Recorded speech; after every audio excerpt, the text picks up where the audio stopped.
I do appreciate that. Well, I'm really excited to be here, to have the chance and honor to be able to share this great presentation with everybody, as well as we are actually recording this as a podcast episode right now for the season pass. So just to let you guys know, we are currently recording, as this is. So we do have a couple of people I want to bring onto the stage that are very special in many ways. And it's for the Winchester Mystery House. Of course, we have coming to the stage right now. I want to hear a big applause for Walter Magnuson. He is the general manager of the Winchester Mystery House.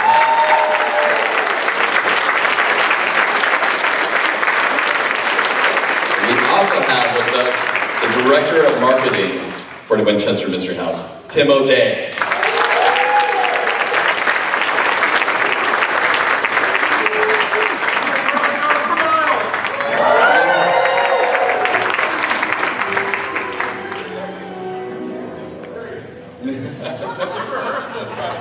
This has all been rehearsed. Kind of. Hello? Do I get one of those fancy things too? There we go. Thank you. Hi there, Doug. Hey guys, how's it going? What's going on, man? Good, good. So, yeah. There we go. Don't you hate these things? So, obviously, last year was such a great presentation that you guys had for this, and it's exciting to do this once again. But Walter, tell us a little bit about your background. How did you land with the Winchester Mystery House? Oh my gosh, I've been up there a little while now, and I was at Disney prior to this. You've heard of that? Yeah. Tim doesn't like to use his microphone. Yeah. And that's also where I met Tim.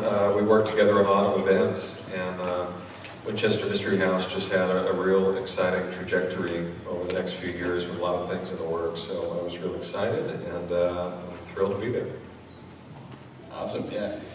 What about you, Tim? I mean, it's pretty cool. A lot of these people don't know who I am, and I haven't been around much. No, yeah, of course. How many people know the legendary Tim O'Day? Yeah, Right, right here. Thank you, family. Thank you very much. So, as Walter said, I was actually consulting for Disneyland, as I continue to do, and you can stop laughing now. Isn't that funny? Knock it off. 2 drinks and she's out like a light. Anyway, I was consulting for Disneyland and working with Walter on events, and when he went up to Winchester, he said, have you ever heard of the Winchester Mystery House? And as a little kid, we traveled back and forth to Northern California all the time, and I hate to date myself, but I remember the Winchester Mystery House when it was out in the field. There was nothing around it. And I said, yes, and so he brought me up, and we've been doing some pretty fun things ever since. Absolutely, you guys have been really killing it right now, and in fact, we're going to go ahead and talk a little bit about what's new to the Winchester Mystery House, which is the Explore More Tour. Oh. Sounds like maybe somebody's already experienced this before out there in the audience. Walter, I heard that you kind of like took part of the genesis of this idea. Yeah, so Explore More, so I've been up there a couple of years now, and as soon as I got up there, I just wanted to explore every nook and cranny of this incredible house. So there's 160 rooms. Maybe about 80 or 90 have been on the mansion tour since 1923. But I started seeing these areas that were boarded up, and I started seeing these areas that you could only access with a skeleton key, which our maintenance guy had, and I couldn't believe, what could be on the other side of those. So we started exploring all these spaces, and I found them to be just as interesting as the rooms that have been on the tour. However, some of them, we couldn't really safely access, and we needed to work and make sure we can create paths for our guests. But these spaces are so cool. There's some incredible environments, and really, other than Sarah and her team and some of our employees over the last 94 years, no one has ever seen them until we launched the store in May. That's crazy. And Tim, of course, how hard was it to make this a reality, to be able to do this? It was tough, as Walter can attest to, because you have tours going through the house all day long. And so trying to create a new tour that crosses the mansion tour, so you've got 2 tours going on at once, that was very difficult, the logistics of it. But also just deciding what rooms to showcase, what areas to showcase. And I think that was the hardest part, because it's kind of like an embarrassment of riches, 160 rooms, where do you start, And I think we landed at a pretty happy place with this. Yeah, it's been great. It's worked out.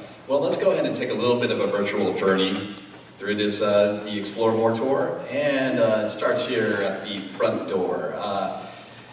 The front door plays kind of a big role, right? Yeah, this is really special.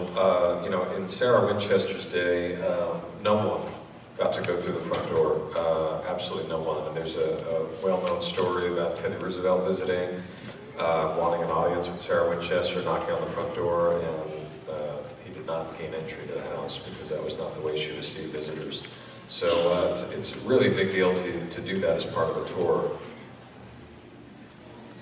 And Tim, you have a funny theory about the front door. Well, it's just that you know, I'm sure a lot of you, maybe just a few of you, have been on some of these other haunted mansions. And you always go through the side door.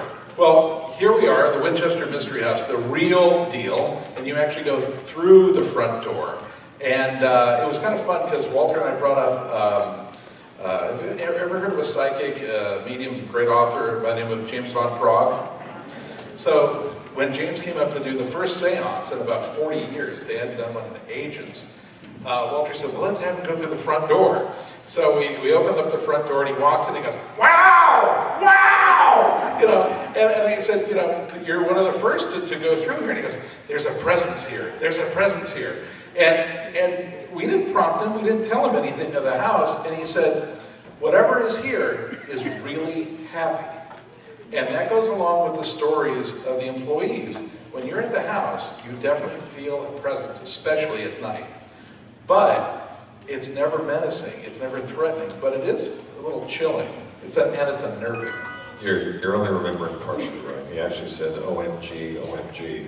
Sure. Yes, he said. Yes, he did. Which was amazing. But yeah, I agree. I think I certainly never feel alone in the house. And my office is actually a repurposed bedroom in the actual house. But you never feel alone. And, you know, James also felt strongly that Sarah was so pleased that people were still admiring her home so many years later. So we all breathed a collective sigh of relief to know that she's pleased with what we're doing. Yeah. Well, and along with the Explore More tour, it basically it's like 2 tours in one, is that right? Yes, so people get a little confused by this. So yes, it's a new tour, but it's actually a combination of the base mansion tour and the Explore More tour. So it's the most comprehensive tour of the mansion ever offered. So it runs about 2.5 hours. So you do the mansion tour first, which is about an hour, hour and 5 minutes. Then there's about a 15 to 20 minute break, and then you do the Explore More tour. So it's extremely comprehensive. So you have to commit some time to it, but it's well worth it. It's pretty cool. Yeah, well, and then you get to run into some interesting artifacts like this right here. Walter, what are these that people would encounter on the tour? Yeah, this is so cool. So we have recently formally established the Winchester Mystery House archive, and we've been going through a lot of the assets that we have, because there are just rooms and rooms of stuff, and collateral, and letters, and correspondence, and all the incredible furnishings and stained glass. So this is so cool. This is one of the first registries. The house opened June 30th, 1923 for tours, and I think this says May of 24. So this is, you know, all the folks signing the official registry who came. These are the first guests, really. So on the Explore More tour, we've reinstated this tradition of a guest book. So when you come on the Explore More tour, you get to sign the guest book, the official Winchester Mystery House guest book, which is really cool. Live in our archive. Yes, yeah. So hopefully 100 years from now, when people come back, you know, your names will be in the archives, which is great. Do you know how many people visit? You'll be here, Bob Gurr. Yeah, Bob Gurr will still be here. Yeah. Oh yeah, I forgot Bob was here. You asked how many people have visited the house? We estimate that about 12 million people, over 12 million people, have visited the house since 1923, and from all corners of the world. This is not just, it is an American legend for sure. It's a deeply rooted American legend. But people have heard about it, and we get calls from, we were having a show from the BBC coming. We've had crews from Germany and Japan and Korea and all kinds of places. It's known the world over. I guess it's known. Yeah. All right, and then of course, this is one of the first rooms that we actually encounter on the Explore More tour. Can you tell us exactly what's going on? Will you tell those people to be quiet? We're doing a presentation. Performance from stage, please. I think they heard that actually. Is it a cheering competition? It might be. It might turn into one later. What is going on with this? Performing artists? I don't know. They got excited about the room here. Yeah. Tell us about this. Let's get back to the presentation. Don't mind us. The Crystal Bedroom. Crystal Bedroom is a gorgeous space, and Tim, I think you have an interesting story related to the wallpaper in this room. Yeah, so this room had been on the tour for a number of years, and then they took it off the tour because this is a really special room. They call it the Crystal Bedroom because the wallpaper has crushed mica in it, and so when the sun hits it, it glitters. It's very, very cool. But unfortunately, you know, through the years, by the way, this tour is almost 100 years old. The Winchester Mystery House tour will be a century old in 2023. So lots of people have gone through, but when they came through this bedroom, they would very quietly take a piece of wallpaper and rip it off the wall. And then they would stick it in their pocket. And then, you know, a year, 2 years later, we'd get an envelope with that piece of wallpaper in it, saying, please take this back. I didn't mean to steal it. I've had horrible luck ever since. So the house kind of polices itself. And that continues to this day. If somebody takes something from the house, which we highly discourage, by the way, we get it back. So rest assured we get it back. And when they come back, it's almost always anonymous. We never know Yeah, who that's took true. them. Yeah. And for those dummies that do put their return address, we turn them into the authorities quickly. Diane. I like how everybody went, oh, when they heard that, and when I heard that, I was like, what? Yeah, yeah, that's true. They do that, which is sad. All right, Tim, can you tell us what we're seeing here in this photo? Yeah, so after you go through the Crystal Bedroom on the tour, we show you an area that had some significant earthquake damage, and then you go into a hall, and it's this hall right above the porch there that you see. And I was out shooting for social media about 2 years ago. It was a cloudy day, and I was just taking pictures, happy-go-lucky taking pictures. About 3 weeks later, I thought, I better clean this card off of these photos. And I'm going through, and I'm delete, good one, delete. I'm a bad photographer, so there were a lot of deletes. And I got to this one picture, and you know, it's that long shot there, and something just caught my eye, and I looked at it and went, what is that in the window? And I zoomed in on it, and I thought, oh no, it was a cloudy day. That's just a reflection of the clouds. And I said to my wife, Tracy, come in here a minute. What do you see in that window? She goes, oh, that's just a reflection of the, oh my gosh. Now this picture doesn't do it justice, but when you see it on the tour, it is very definitely a head, a jawline, a neck, shoulders, arms, torso. And it's funny because we get emails from people, and sometimes they'll send us pictures, and they have sent us pictures of things in that particular window. Not necessarily this exact image, but just a few weeks ago we got something, and I can't explain it. I'd like to say it's clouds. I am a skeptic, but there's no denying this, and when people see it, they go, oh my gosh, that looks like a figure, that looks like a person. So you see this on the Explore More tour. Yeah, that's not clouds, just saying. All right, then we run into this room here, and so, you know, Walter, what kind of considerations need to be made to be able to work with rooms like this, for lighting, you know, safety, etc., for it to be a part of the tour? Well, as I said earlier, there were a lot of operational things we had to work through to really be able to have people access these rooms safely. So we really work closely with our maintenance team and a number of contractors to you know, allow for sort of safe passage and entry into these places. As Sarah built, and anyone who knows the story, there was really no master plan. So it was 38 years of continuous construction. So this is a great example of the original exterior of the house, which you see on the right side of this image, being engulfed by new rooms as she just built on and on and on. So there's areas of the house where you're looking, and you know, there's shutters and things that would normally be on the outside of the house, and you're in the middle, and you're wondering, why is that a wall here? Well, that used to be the outside. So this is a great example of that. And it's definitely details like that you get to see on this Explore More tour that are really cool. Is there anything special you have to do with the room before you allow people to walk in through there? Or? Find a priest. Let's go to the next question quickly. Okay, Tim, what are we looking at? Well, this is one of my favorite areas of the Explore More tour. This is the third floor corridors, and this is the servants area. And this is pretty damn creepy. It's a very shadowed area, and you can see that one hallway. It just seems to go into infinity there. And during the day in the summertime, it can get very, very hot. But as the sun changes and the sun goes from one side of the house to the other, the shadows change and deepen in this area of the house. And it's one area of the house that the employees do not like to go to after dark. They've heard their name called, they've felt tapping on their shoulders, things have toppled over when there's nobody there or any breeze. And in the wintertime, it's weird because you'll go through there, Walter's experienced this, it'll be warm and then cold, and warm and cold as you go down that corridor. And I think it's the creepiest part of the house, but it leads to another really cool part of the house. Well, let me just say too, this is one of the areas that you can only get to with one of the original skeleton keys, and we're still trying to find a vendor that will duplicate them for us with no success. So we have one master set of skeleton keys. And this, getting back to our Disney background, I mean, it is like something out of Alice in Wonderland. It is a feng shui nightmare. And this ceiling here, you can't really tell in this image, but gosh, what is it, like 4.5 feet tall? Yeah, you walk like Groucho Marx as you go down this corridor. You're all kind of hunched over.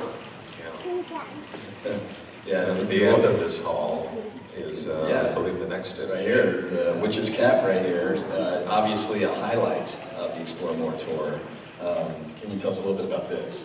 Yeah, this has been a huge hit, and a lot of folks, when we ask them what did you enjoy most, they really love going in the front doors, they love the basement, and they love the Witch's Cap. So this is sort of one of the uppermost turrets of the house, and it is a strange place, and it has really interesting sound qualities, just from the shape, and if it's windy out, you will hear sort of the wind wrapping around it. So it is just a very, very strange place, and people have really enjoyed going up here and exploring it. And I think we have a little something on this. Yeah, we'll come to that in a second, but the interesting thing too here is that you can stand in a certain spot in the Witch's Cap, and if you speak, you actually hear your voice go around the ceiling. It's like Dolby surround sound. It's very strange. Very, very weird. Let's go to the next slide. I want a podcast there, by the way. What's that? I want a podcast there. Well, it could happen. It could happen. That's a great idea. Yeah, Let's go to the next slide. And this is another popular area on the tour. This takes you into the basement. Yes. Now, the basement, especially in summertime, is very popular because it's about 15 degrees cooler than it is outside. People who have been are shaking their heads, yes. It is spooky because that's where the furnace was and all kinds of things, and it's very cold and damp and literally chilling. But the great thing about it, this is where our most famous apparition, Clyde, has been seen. And you'll see Clyde here. This is Clyde. This was one of Sarah's favorite handymen on the property. And when Clyde appears, he'll appear as a full figure apparition. People say, you would swear, he's a human being. And he'll be down at the end of the corridor with his wheelbarrow because he used to stoke the furnaces with the coal, or he'll be cleaning the fireplaces. So you either see him by the fireplaces or down in the basement, and he'll just turn and look at you. If you blink or turn away, he disappears. He doesn't do anything other than that. And people have said they've seen him, employees have seen him. They say he just is pleasant, and he just looks at you, and then he just goes away. So the basement is a highlight. Now we do have, as Walter said, we have a video that highlights some of these areas we just talked about, and you'll see the Witch's Cap and everything. And in this video, you'll see James Van Praagh, the psychic, when he went into the Witch's Cap, and he had quite the reaction to it. So let's play that clip.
So how has it been received from the guests, the Explore More tour?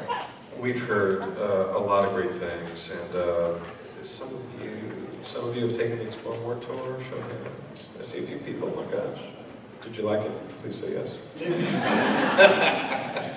And what did you like about it?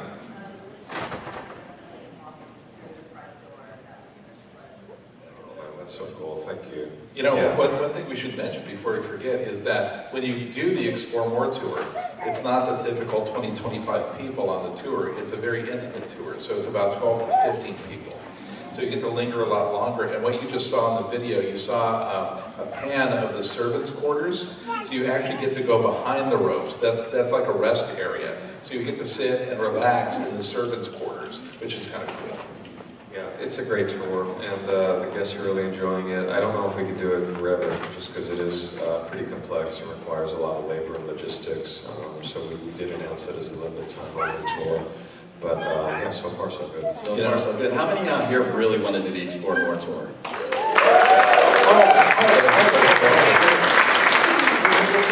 We have a lot of people in this room, Yeah, we do. and that was anemic at best. Yeah. It's a lot of bloodletting at Midsummer Screen. Who wants to go on the Explore More tour?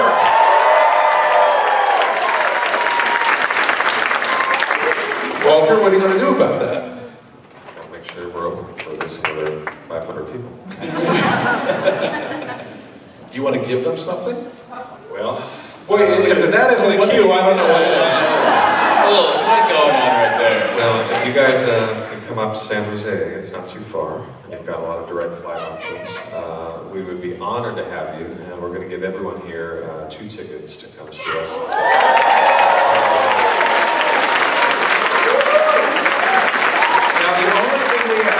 The only thing we ask is all of you get out your phones,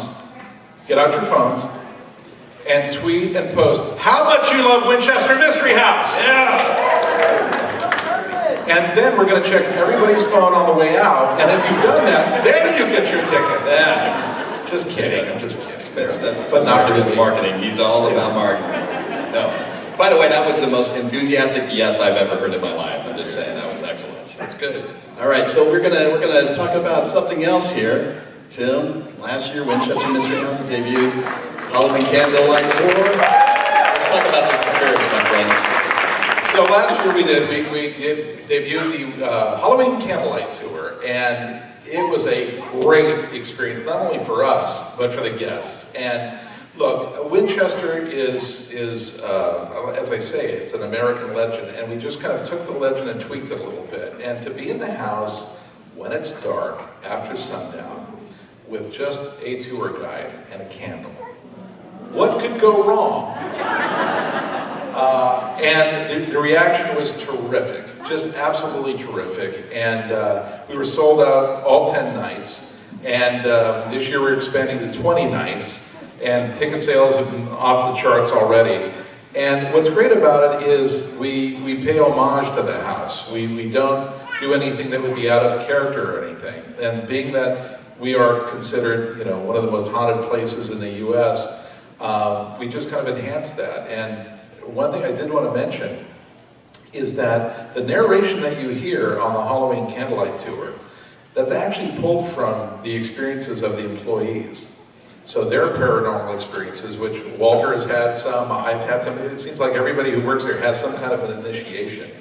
And so to give you a taste of the Halloween Candlelight tour, we have a little piece of video, and you'll see how atmospheric it is. It's pretty damn cool.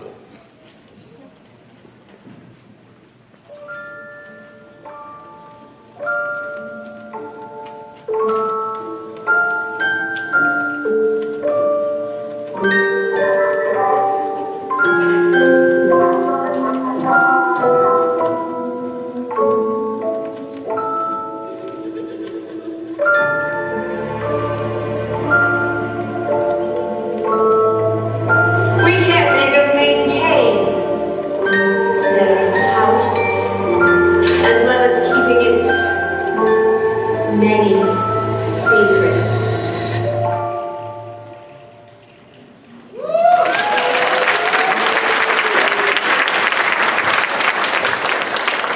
So Walter, what makes the Candlelight Tour different from other Halloween haunts or Halloween events?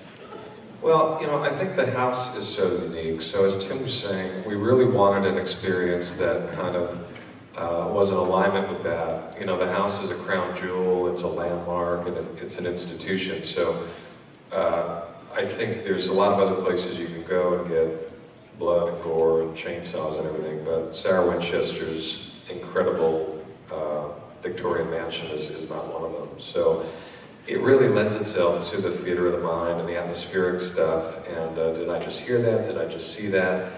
And Winchester Mystery House has offered flashlight tours, which we still do from time to time, which are popular, but it was really missing kind of a story. So when we wanted to draft that story, it was real easy because we just looked at all the experiences that guests and employees have had over the last 94 years. So I think it's an incredible way to experience the estate, and most people come back year after year. Winchester didn't make chainsaws? They didn't do that? Just stuck to something else? Didn't make chainsaws? Oh. Is it too much? Uh-oh. Sarah doesn't like what you have to say. See that? Tim, talk to me about the event and how it comes together. Well, we start working on the Halloween Candlelight Tour probably April, trying to figure out, what the storyline is, what the new effects are, and things like that. And it takes a lot of rehearsal and a lot of time to put this together because there are lots of propping, lots of detailed lighting we have to do. And it takes quite a team of people, not only our team at Winchester Mystery House, but we work with a creative director by the name of Peter Overstreet and his team. And it is meetings weekly, which we're doing now, and it gets pretty intense come August and September. But it is a big group effort, but it's a lot of work, but the payoff is great. I mean, people, when you run an attraction and you see that people really enjoy it, that's the payoff. Yeah. It's great. And Walter, what do you think the audience enjoys most about the Halloween Candlelight Tour? Oh my gosh.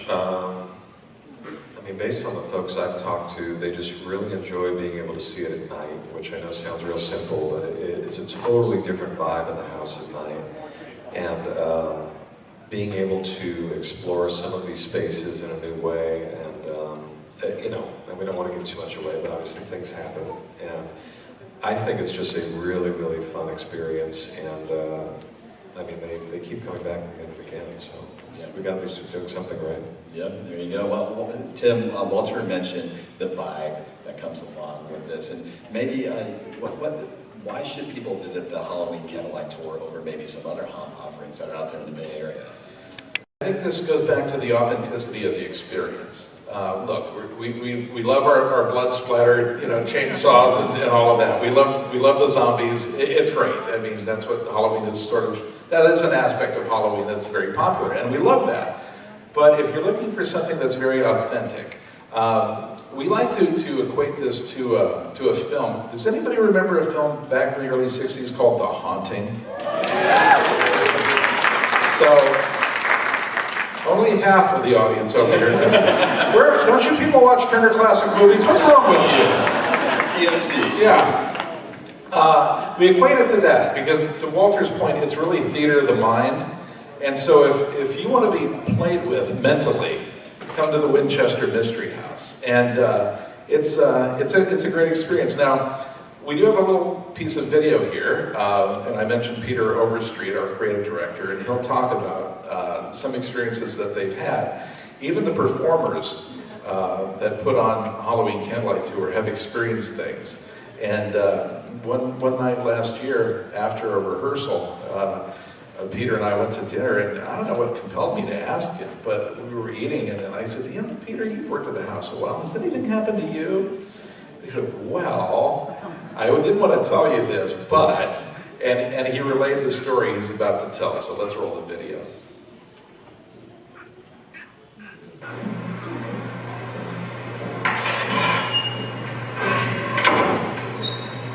Oh, hi everybody. I'm Peter Overstreet, director here at the Winchester Mystery House for the 2017 Halloween Candlelight Tours. This place is soaked in history, as I'm sure Tim and Walter have told you all about it. And when we do special events here, we like to incorporate a lot of our history and our folklore into our shows. So we're planning something very, very special this year. And being the guy who's in charge of the Halloween show here, I get asked a lot of questions like, have you ever encountered anything supernatural? And of course, my stock answer is no. But let me tell you about the time we encountered something supernatural here on the Halloween Candlelight tours. It was a balmy October evening. I was at the top of these very stairs, as a matter of fact, getting ready to scare somebody, and it was about 75 degrees out. And all of a sudden, I could see my breath. It was icy cold. It was a genuine cold spot. And being excited, I ran down these stairs and talked to some of my actors waiting for me and said, did you feel that? There's a cold spot up here. And they're down at the bottom of the stairs saying, can you smell that? It smells like roses here, and no one's wearing perfume, and no one's brought any flowers in here.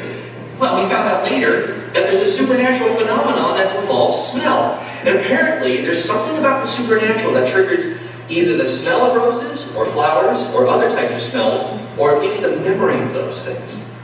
We were pretty intrigued. We encountered dozens of incidents here in this house during the Halloween tour, so who knows what might happen if you come and visit, and we hope you do. Go to WinchesterMysteryHouse.com and get your tickets and come and see us this Halloween for the 2017 Candlelight Tours. Hope to see you there. By the way, I have to say that until he started working on the Candlelight tour, he had jet black hair. Well, Walter, if people from Southern California want to come up to the Bay Area for the Halloween Candlelight Tour, what else is nearby that they can consider doing as well? Oh my gosh, there's so many different things nearby. It is, Tim, what things are nearby that you like to do? Well, put Tim on the spot. Well, the fact of the matter is, we kind of consider Southern California the home of Halloween on the West Coast, right? And we're very fortunate to live here. But let's not forget our Northern California friends. So there are a lot of things you can do up in Northern California. Great America has a wonderful Halloween event.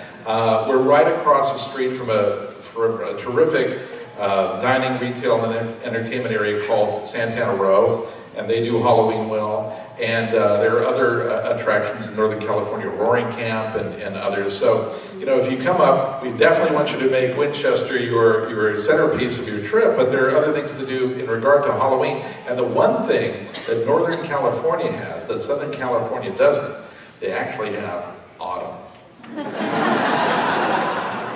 I can attest to that. It is beautiful. And, you know, Winchester Mystery House, when we're doing these events, we really want to be respectful to the house, and we want to let the house speak for itself. So I think this experience really does that, lets you experience it in a different way, but if James channels Sarah again, I think she'll still be pleased with what we're doing. That's right, yes.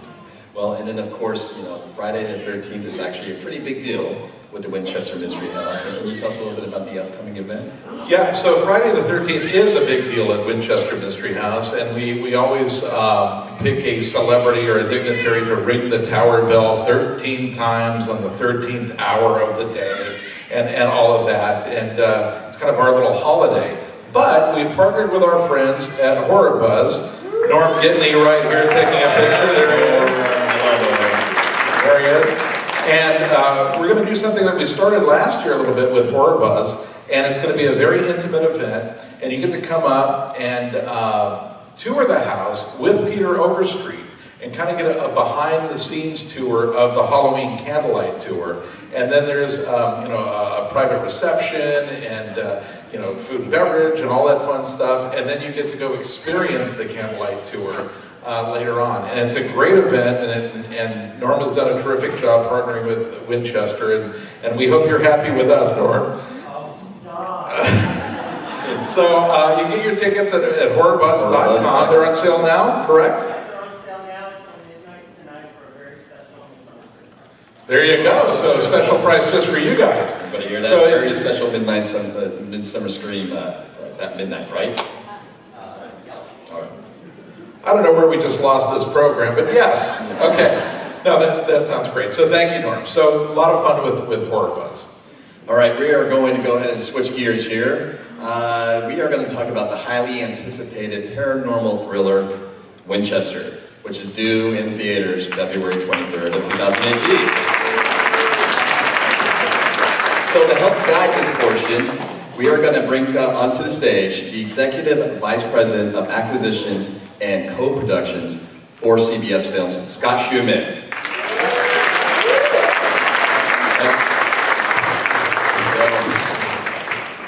This is kind of a get your own mic kind of thing, Scott. Welcome to the party. Scott, thank you so much for joining us up here. Thank you. Awesome. So, Scott brought his own music with him. yeah, he did. He's got music going. He's got the music going right I like now. that play on music. So, in your role of covering acquisitions and co-productions for CBS Films, what do you look for in a film property? So at CBS Films, we're not really strategically kind of looking for one horror film a year, one action film, one thriller. We just really look for the best scripts we find that come our way. So about May last year, there's usually a lot of scripts that come in from the Cannes Film Festival. And I went to one of my colleagues, I said, do you know about this thing, the Winchester Mystery House? She was from San Jose, and she's like, do I know about it? I was like, well, I just read this pretty impressive script, and I'd worked on a couple of haunted house movies. I worked on Insidious, I worked on Woman in Black.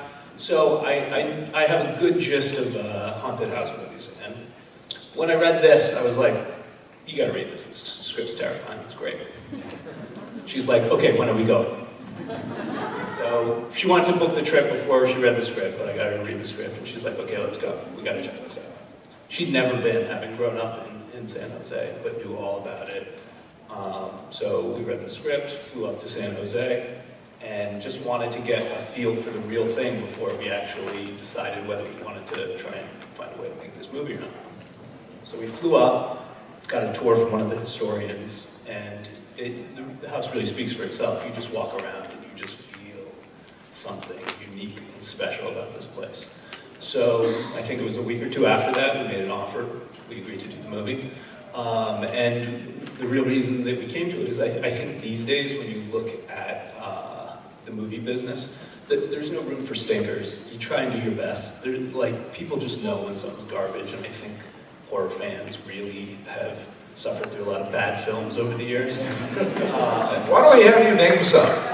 No, I'm kidding. I've worked on the joke.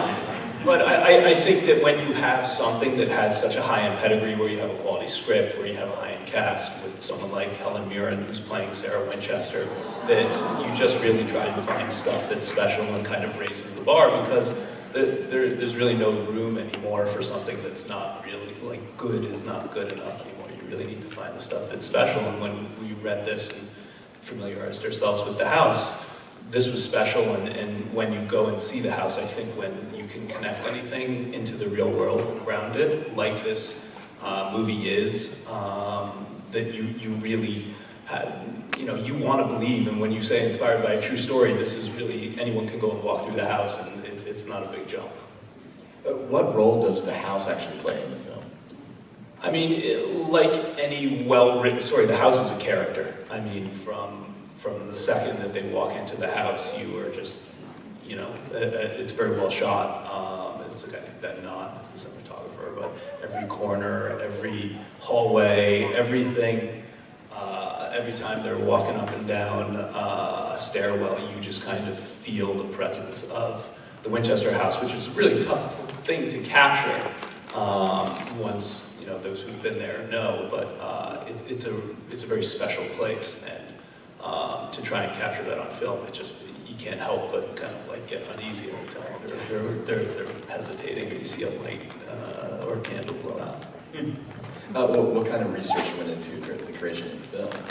Well, the directors, the Spirit brothers, who did films like Daybreakers and Predestination, and they just directed the most recent Saw film that's coming out. They were very researched. I mean, as they've alluded, Sarah Winchester was a very private person. So there's some known about her, but not a tremendous amount. So there is some artistic liberties allowed, but the directors wanted to be very faithful and wanted to kind of capture that faithfulness that a lot of the people who worked for her then, and still even working at the house now, have towards her. The costumes, and there are a couple ghosts, are very highly researched, as far as they took it very seriously, and have felt an extreme obligation to, I think, the family and the house, and in the era that it tries to capture. I was so impressed during your research. I mean, we had so many people from CBS come visit. The spirits were there numerous times, speaking with our historian, our archivist, going into other off-site archives. So the film is just remarkably well researched, which is tremendous. Well, if I can add, recently Winchester launched a redesigned website, and part of that is our blog, and we call it the Annunciator Blog, because an annunciator was a form of communication that she would use in the house. It's kind of a box, and she'd ring a bell, and a number would drop, and the servants would be able to tell where she was in the house by the number that dropped into the box. And so we actually let the film crew borrow. We had two, one on the wall that's in the house, we had one in storage. And so an actual piece of the Winchester house is in the film. So that's kind of cool. And it may or may not be used for a scare. But also, there's Sarah, one thing that she was is an amazing inventor. When you walk through the house, I think that you get to see that even little things that, she used to put these little rounded things in every stairwell so they were easier to sweep the stairs, or to, things in the kitchen that just made these efficiencies. We tried to capture as much of that as possible, and it's even impossible considering I don't know how many inventions that when you walk through the house, you're just like, what's this? Yeah. And you learn about something new that you're surprised they still don't have today. Yeah. Hey, can you shine a little light on the story that's represented in the film? I mean, because Sarah Winchester's story is somewhat of an American tragedy, right? Yeah, I mean, she is someone who was heir to the Winchester Repeating Arms Company, and her inheritance is largely based on the profits from guns. So the concept of the movie is that there's certain people, either good or bad, that may have died at the hand of the Winchester rifle. And she has to deal with the souls of the people who perished at the hands of essentially her wealth. And her way of dealing with this is to keep building and to get these spirits to come to peace by being in one of these many rooms that she has built, and hopefully shutting them in the room. And then when they are at peace, she takes the room down. And certain spirits demand new rooms to be built, and certain spirits are not necessarily happy with the rooms that have been built. And Walter, even the employees at the Winchester Mystery House seem to share a kinship with Sarah Winchester, correct? Yeah, for sure. I mean, going back to her time, she paid much higher wages than anyone else in town. They were so fiercely loyal to her. And John Hanson and others kept some logs that are now in archives, so you can actually see sort of, what was going on during her time period. And this continues even to today. I mean, not just the fact that some of them are still there in apparition form, but even among our current employees, there's definitely a feeling that we're all working for Sarah. And obviously, the original house staff was truly dedicated to her and helping her out. Oh, very much so, very much so. I mean, even in our lifetime, there were some newspaper articles that started to creep out, especially in the teens, about this mystery house and this bizarre place that kept springing up. And her workers were very loyal to her, and they tried to refute those claims and said that, she's misunderstood and everything else. So, oh my gosh, she had a very, very close relationship with her staff. All right, and Scott, how cool is it that you secured Oscar winner Helen Mirren to play as Sarah Winchester? Yeah, this is, I believe, the only known photo of Sarah Winchester. One of two, the one of only two. one on the estate, yep. So on one of the first days, we were, we decided we're just like Helen, we just need to actually recreate this photo. Like, this is one of the first things, she was like all for it, first day on set, she's like, get that carriage in here. And that was one of the first things she wanted to do, was take this photo. Nice. Who else is in the film? We have Jason Clarke, who is an Australian actor who's fantastic, who is playing Teddy Kennedy in Chappaquiddick coming up, and was in the last Planet of the Apes movie. We have Sarah Snook, who is the star of Predestination. It's a great cast, and I think when you have someone like Helen Mirren playing Sarah, it's almost tough to be in a movie because you know who's going to be the best actor in every scene. And Tim, obviously there was a big media day back in May, and this really cool spread that was featured on People magazine. Can you tell us about that day? Yeah, that was a remarkable day. It was a lot of fun. You know, we had media people from all over the country come to pre-promote the film. But it was really fun to take them through the house. And then at the culmination of their tour, they took turns interviewing Jason and Helen Mirren. And to your point earlier, Scott, some of them had never been to the house before. And they were just like, they'd go from room to room going, wow, oh my God, wow, oh my God, wow. And then it was kind of neat because then they got to speak with Helen Mirren and Jason and reference, you know, their tour. And they had toured the house, Jason and Helen Mirren had toured the house as well, so they kind of had a kinship there. And it was just fun to watch kind of these hard-boiled, you know, media people who are very cynical. No offense, you guys. No offense. But they loved going through the house, and it was a great day. It was just real fun to watch their reactions to everything. Yeah.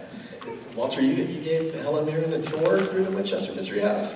You know, I did, but she could have led the tour. It was just incredible and very special to spend time with her in the house. And I was just so taken with her unbelievable passion for the story, her knowledge of architecture, furnishings, and materials used, and everything else. I mean, like I said, we could have given her a name tag. Right, and I was taking that tour. It was incredible. And Tim, I believe that you actually brought a clip, right? We did. We brought a clip of some of the coverage, and you'll recognize these news anchors if you all love KTLA, as I do. And little plug there for our friends at KTLA. And it'll showcase what I just said, that the reporter went through the house, experienced that, and then got to speak with Jason and Helen. So let's take a look.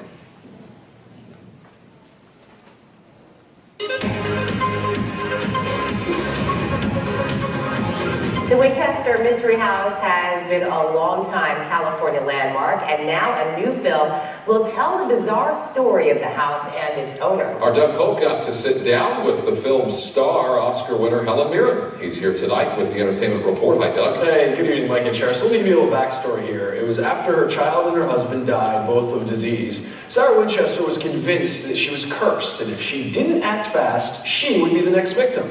So Sarah picked up and moved to San Jose and built a home on a 160-acre farm, a home that was a continual maze of secret passageways, all in hopes of confusing the spirits.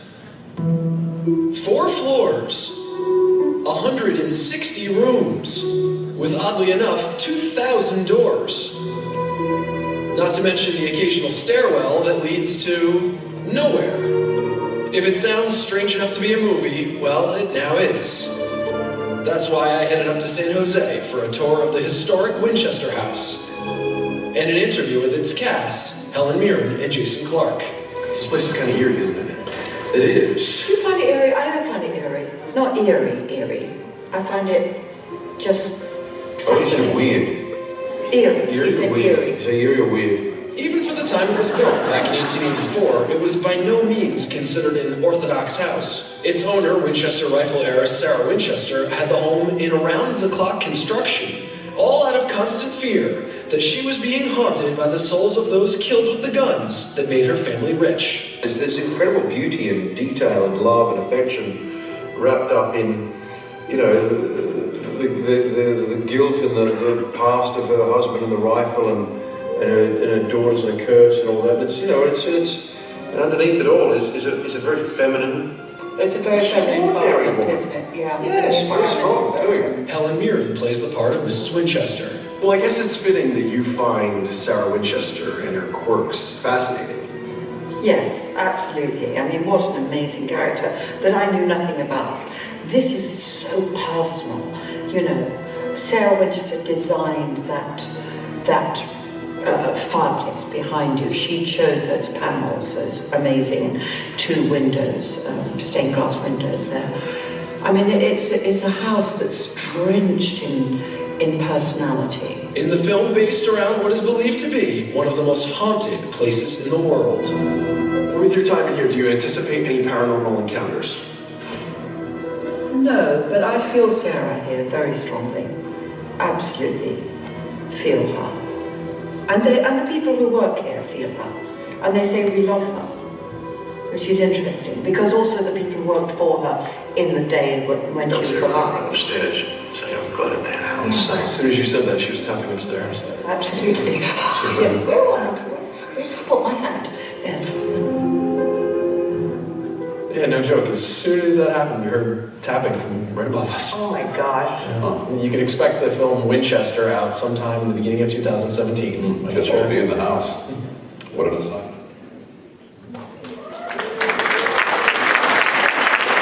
For full transparency, it was Walter upstairs tapping on the floor. I was just getting coke. So Scott, talk to us about the logistics of producing a period film like this, Winchester. It's both in Australia and the US you film this, but you know, mounting any major film is a huge undertaking, right? Yeah, I mean, when you're making a movie, you're essentially building a small company and hiring a lot of people. And the Spirit Brothers, the directors who directed the film, their infrastructure was based out of Australia, and they work with some of the best in Australia. For those of you who've been to the house, you know that it's probably tough to move some lights and dolly tracks, and there's sharp turns, and it's not conducive to filming. So what we did is we built a lot of the house on sound stages in Australia. Partly so we can destroy some of them. And we also did shoot some in the house to make sure that we're capturing the true aesthetic of it. But it's it's something that I think they really did get some of the best people working in film in Australia, because the Spirit Brothers are some of those guys that they really use the same crew, I think, for about 5 movies now, and everyone is super faithful to them. When they called us and asked for the exact formula and numbers associated with the paints that we use, I was like, oh my gosh, that's incredible. Yeah, everyone associated has such honor for her in the house, and I think you saw it in the clip with Helen, where everyone just really wants to do their best and be faithful and do a story that's true and interesting and scary. And Tim, I believe you brought some footage, right? Yeah, we have, we're very active on social media, on Twitter and Facebook and such, and one of our marketing people was just goofing around with a GoPro camera, just seeing if it would work, and time-lapse and things, and he had it up on the water tower, and he had it up there for about a week. And right before we were putting this presentation together, he said, oh, I have that footage. So it's really great footage showing them shooting the outside of the house, and it goes from late afternoon to early morning the next day. And you'll see them working on the film, the lighting setup and everything, and they were shooting across the rooftops. But then you'll see just how spooky and lonely the house is late at night, and then the sun comes up in the morning. It's pretty cool. Let's take a look.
Winchester in theaters, February 23rd, 2018. Scott, thank you so much for being up here with us. And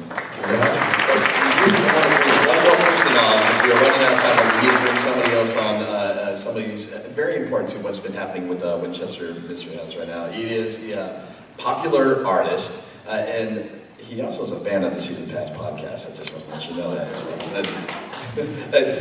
He's very famous in the fandom world too. Please welcome to the stage Sam Carter.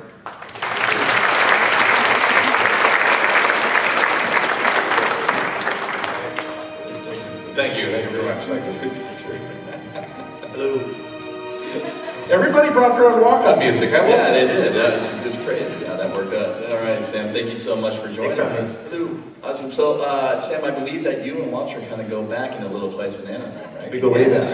Yeah, we worked together at Disneyland, and we did a number of events together. And Sam does incredible design. We were doing a few events. I think the first one was scaling the Matterhorn with Bob Gurr, which you helped with the collateral, and we did some others. And we were just so excited because we were really looking for new things for our gift shop and new merchandise and new design.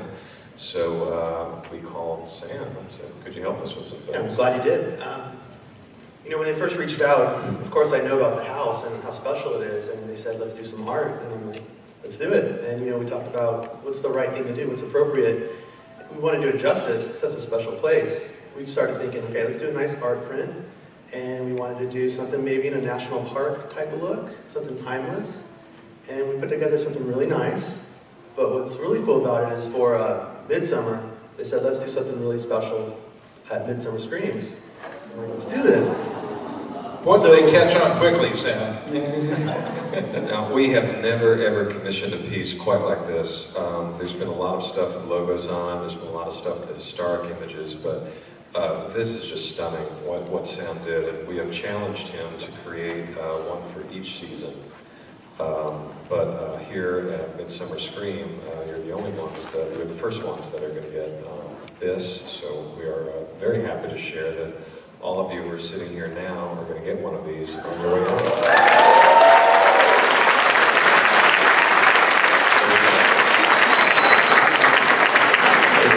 And a car.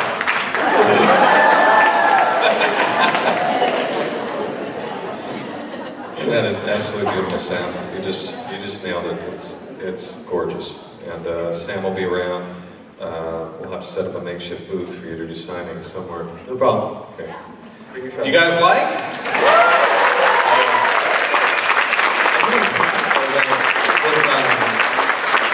With the house being what it is and everyone knows what it looks like, we wanted to really, you know, there's some really cool archival photos of what it looked like before the big earthquake. So what's nice about it is that it includes the 7-story tower that fell during the earthquake.